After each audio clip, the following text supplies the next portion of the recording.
കുമാരനാശാന്റെ 100ാം ചരമവാർഷികത്തിൽ Kothamangalam taluk library കൗൺസിലിന്റെ ആഭിമുഖ്യത്തിൽ quiz മത്സരം സംഘടിപ്പിച്ചു. ലൈബ്രറി പ്രസിഡന്റ് കുര്യാക്കോസിന്റെ അധ്യക്ഷതയിൽ കോതമംഗലം ടി.എം. മീഡിയൻ സ്മാരക ലൈബ്രറിയുടെ സഹകരണത്തോടെയാണ് ക്വിസ് മത്സരവും പ്രഭാഷണവും നടത്തിയത്.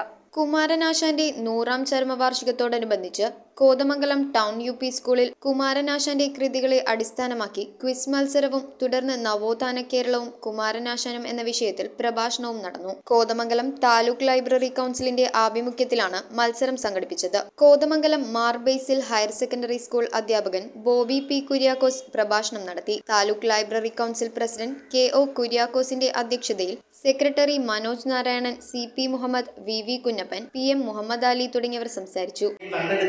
നമ്മൾ കരുതിയിരിക്കുമ്പോൾ കാണാം കവിതയുടെ കരിമ്പാറ കെട്ടിനകത്തു നിന്ന് ഇത് മറ്റൊരു നനവിന്റെ മോഹിപ്പിക്കുന്ന തിളക്കം നമ്മളെ കവിതയിൽ കണ്ടെത്തി കഴിയാനുള്ളതല്ല, വായിച്ചു തീർക്കാനുള്ളതല്ല. കുമാരനാശന്റെ കവിതകൾ വായിച്ചു തുറക്കാനുള്ളതാണ്. ഇനിയും ഭാവുകത്വത്തിന്റെ പുതിയ ജനാലകൾ, പുതിയ വാതിലുകൾ തുറക്കേണ്ടിയിരിക്കുന്നു അദ്ദേഹത്തിന്റെ കവിതകൾക്കകത്ത് എന്ന് വേണമെങ്കിൽ പറയാം.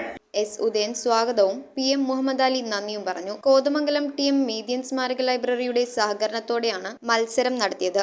ക്വിസ് മത്സരത്തിൽ വടാട്ടുപാറ പൊയ്ക ലൈബ്രറിയിലെ നിരഞ്ജന മേച്ചേരി 1ാം സ്ഥാനവും, ഇരമല്ലൂർ പബ്ലിക് ലൈബ്രറിയിലെ ഫിദ മുഹമ്മദ് 2ാം സ്ഥാനവും, കോട്ടപ്പടി ജ്ഞാനോദയം ഗ്രന്ഥശാലയിലെ ഫാത്തിമ ഇഫ്രത്ത് 3ാം സ്ഥാനവും നേടി. News bureau, Kothamangalam. കാഴ്ചയുടെ മഹാത്ഭുതമൊരുക്കി പെരുമ്പാവൂരിനെ ആഘോഷസാന്ദ്രമാക്കുന്നു.